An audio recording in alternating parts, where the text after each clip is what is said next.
What's up, YouTube world? My name's Matt. I am a 23-year-old sophomore at Bridgewater State University in Bridgewater, Massachusetts.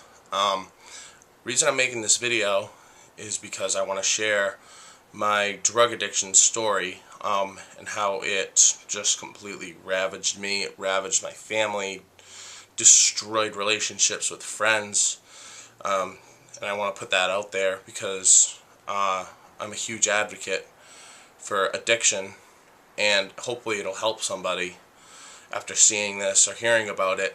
So let me start from the beginning. Basically, I was about 19 years old. I had a good job. I had taken some time off from school, out of high school. I took 3.5 years off to work in the workforce till I went back to school when I was 21. But anyways, backtracking. When I was about 19, I had a good job, worked 40 hours a week, did everything a normal teenager did. Hung out with friends, all that stuff. What happened was one of my best friends who I had known since high school, hanging out with him one day, just sitting back, relaxing, and he pulled out a 30 milligram Percocet, or an oxycodone, or whatever, you want to call it, a little blue 30 milligram Percocet. And I tried it, and I liked it. I felt good after about 20 minutes. 20 minutes went by or so, I started puking, as everyone usually does. When you first do that stuff, it makes a lot of people puke, or from what I've seen, it does. So I stayed away from it for a little bit. You're like, oh, this is nasty, it makes me puke. About a week later goes by, I'm drinking at his house, under the influence, obviously. I asked for another one.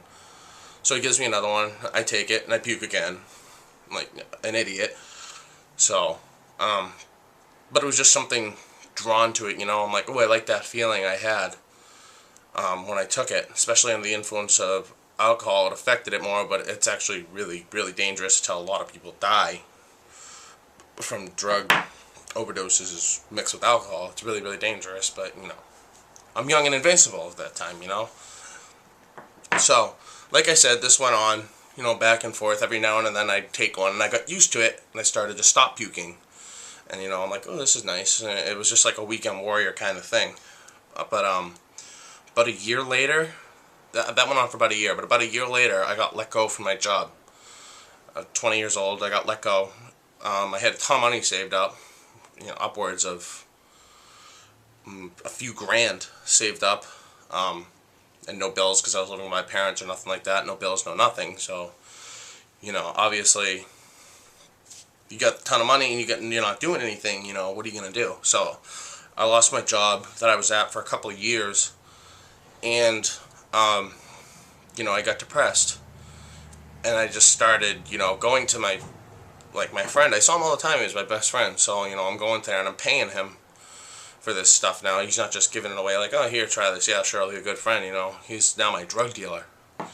So, instead of this becoming like a weekend thing, it became, 3 times a week. I was there every other day doing it, and I'd sit in my room and have a few beers and pop a couple pills and snort them. And then eventually it went from 3 days to, 4 days a week. And then eventually it was every single day. Every single day. And on, first off, it was like a couple pills, like $60 every day. Within a couple months, I didn't have any money left. I had no money left at all, whatsoever. So, I realized this was like, I didn't think I had an addiction at first, but looking back at it now, yeah, I did. I had an addiction problem. Within a couple months, I was every day. So, what happened then, I got tired of sitting around not doing any work, and I'm like, I'm tired of this dead-end job kind of thing with no degree. So, at 21 years old, I decided to go back to college. So I went back to college. I found an apartment. I lived on my own little apartment. It was perfect. But I didn't know anybody up here. I was, struggling. I didn't know anybody. I was still addicted. So I had no way of getting all this stuff. So I was, and I was at this point on unemployment because I had worked there for over 2 years, so I was able to collect unemployment. It was like $300 a week, I think, something like that. $300 a week. So I had, money, a little bit of money. So what happened was when I got up there to school, I was like, this is a good chance for me to start over and get away from this stuff before it gets really bad. That didn't happen. School where I lived was about almost an hour's drive from where I lived before I went back to school where I lived with my parents. About an hour's drive down to Cape Cod. So what happened was when I would get paid on like a Tuesday or a Wednesday or something from unemployment, I would take all that money out and I would drive an hour down to the Cape and buy, $30, $300, probably get you about 9 or 10 pills. So I'd go down there and buy them. Go to him and be like, hey, I'm coming down. Boom, have 10 pills in my hand. Oh, I'm good for the rest of the week. So I did that. But that didn't work either.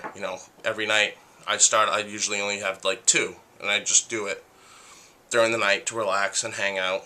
And then it was 3 every night with the 6-pack, and then 4, and then 5 every night. And I wasn't used to it, so I started puking again and whatnot, and I got really sick.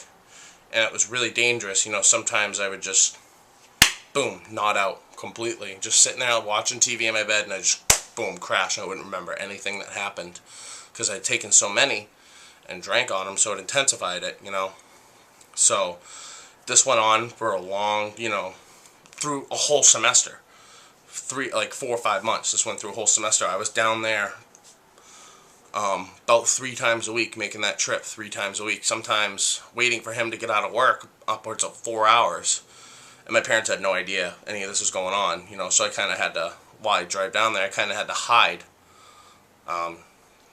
because I didn't want them to find out I was down there. And they'd be like, what are you doing down here? Aren't you supposed to be at school? So, but I would do that about 3 times a week, Sometimes I would take all my money at once and bring it down there and buy it.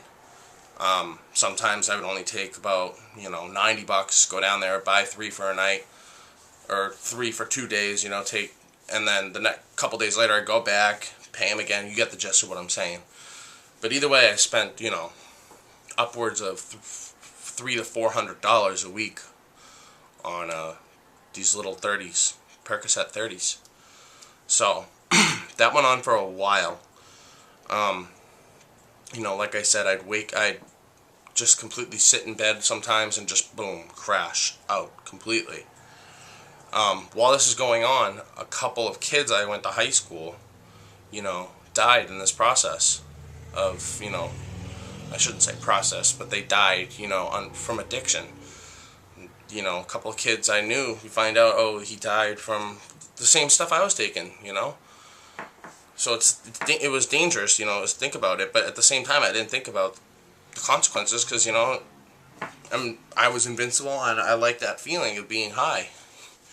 So I kept on doing this, I kept on doing it. I'd scrounge for money when I didn't have money and I needed it badly.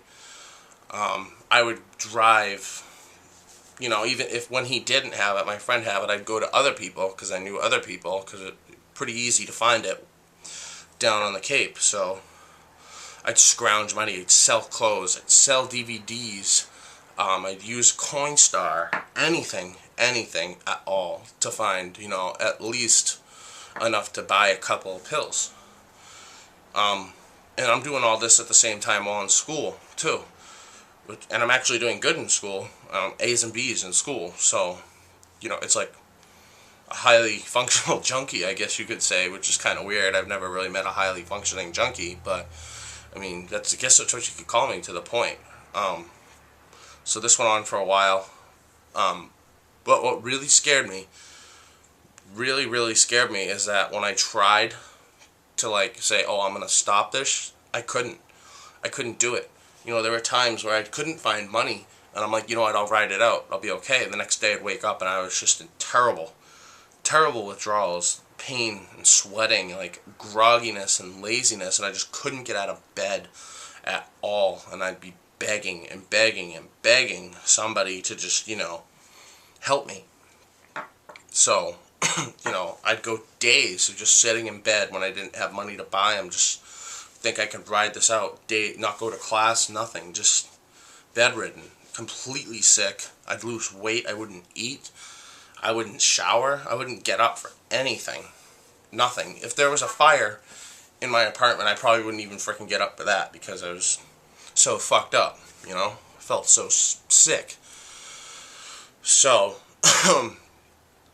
this kept going on. I kept getting sick and all this stuff. And eventually one day, my mom was like, basically, where's all this money going? What the hell is going on? So I broke down to her one day and I told her everything that had, been going on. Told her that I was addicted to all this stuff. Also I want to add that there was another point, I forgot to mention this, there was another point during this addiction, that kind of, probably thinking now should have died from, but I didn't. I was at a party at a friend's, and, drinking a ton. I was 21 at this time, drinking a ton, and I had taken a couple pills, because my friend was there too. He was, he knew the kid too, so he was there. He brought a couple pills with him, and we go in the bathroom and snort them together.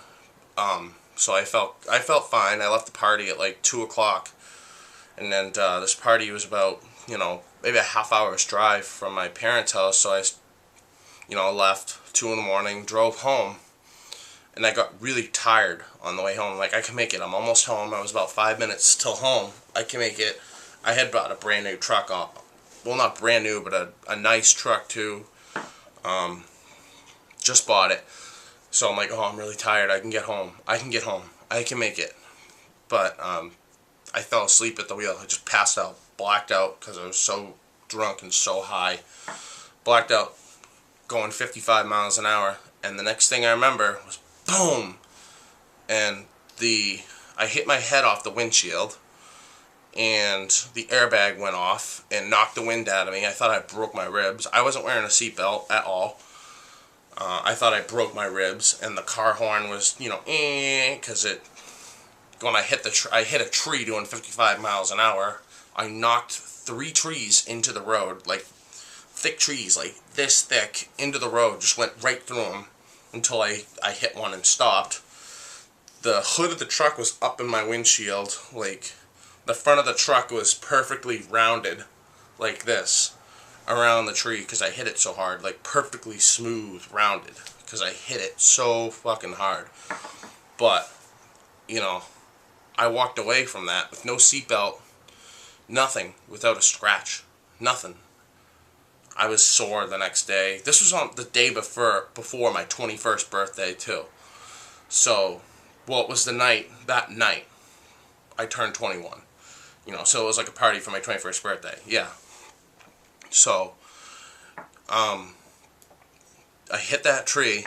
I wasn't wearing a seatbelt or anything. I don't know how I walked away from that unscathed. I was high as a motherfucker. I was drunk as a motherfucker. And the first thing I did after getting, the wind knocked out of me was jump out of the car. And I just basically sat there and waited to get arrested because I knew I was totaled. I was freaking total drunk. So, the cops show up. They start field sobriety testing me. And the next thing I know, my mom shows up right on the accident. And the cop basically says, get the hell out of here. I think he let me go because he knew who I was. I think I went to high school with his daughter or something like that, so he knew who I was. So he's like, get the hell out of here. I don't want to arrest you. So my mom got there, jumped in her, and we got back home. Obviously she didn't know. She knew I was drunk. She didn't know that I was high off my ass. But, it was just weird how she showed up. She knew. It's like, my mom has a weird, instinct sometimes to know when something's going on. And that was one of those things. Like, she knew something was wrong. She had tried to call me, 10 seconds after that accident happened. I didn't hear my phone because it was somewhere in the truck, flew out. But, it was just really strange how, she knew something was wrong. But anyways, I spent the next couple days laying in bed because I was really sore and grateful that I was alive. Because I had hit a tree doing 55 miles an hour with no seatbelt and fallen asleep at the wheel. And I didn't have anything wrong with me. I was just really sore. I didn't even have any bruises. So, but anyways, moving forward to what I was talking about before. Like I said, I broke down to my mom during this time when I was at school and told her what happened and what had been going on. So the next day, I drove down to my parents' house on the Cape, and she brought me to a doctor who specialized in Suboxone treatment. He asked me the questions of what's going on, blah blah blah, gave me a disclaimer and all that stuff, and luckily I was started on Suboxone treatment. I was lucky to be accepted into his treatment facility because it's so, opiate addiction is so prevalent in that area and so many people want to get into it that I was lucky to do it. Even right now, I'm still on Suboxone treatment, and it's 2 years later. So I'm talking to you 2 years sober right now, and I'm still on Suboxone treatment right now. Here is, let me see, Suboxone treatment. I get, every month I have to go visit him, pay a fee for the prescription, I have to go to counseling. It's really expensive too. This stuff is really, really expensive.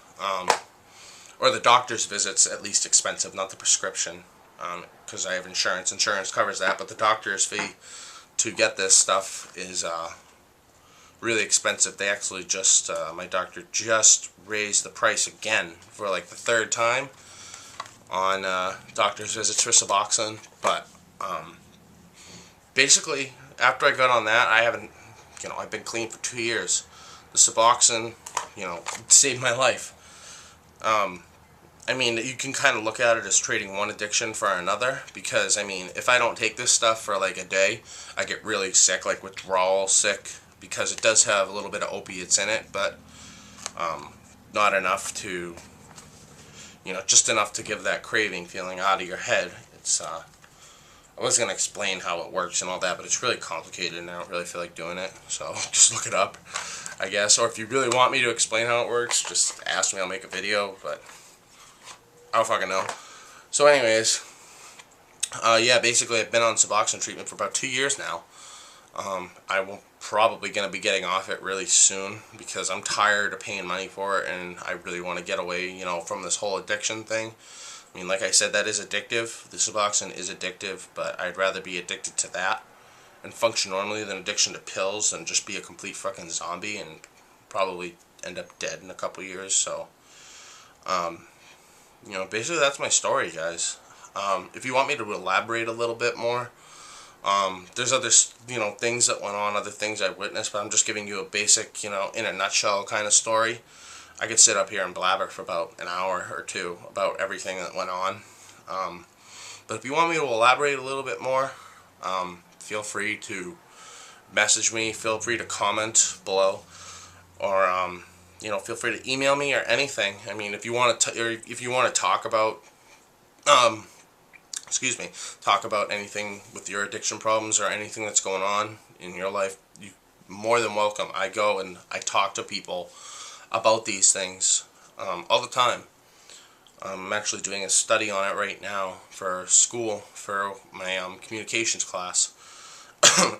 So I've had a lot of time to read into this and understand how everything, how this works and how this disease, has spread so widespread, because I live in Massachusetts, which is one of the, biggest drug, opiate-based drug areas in the world. I shouldn't say the world, country. In the United States, it's, it's like a haven. One of the highest percentage of opiate addicted people in the country is right here in Massachusetts, so I understand. But, like I said, if you have any questions or comments, feel free to comment or message me, email me, or anything. And I'll be glad to talk to you. So, thanks guys.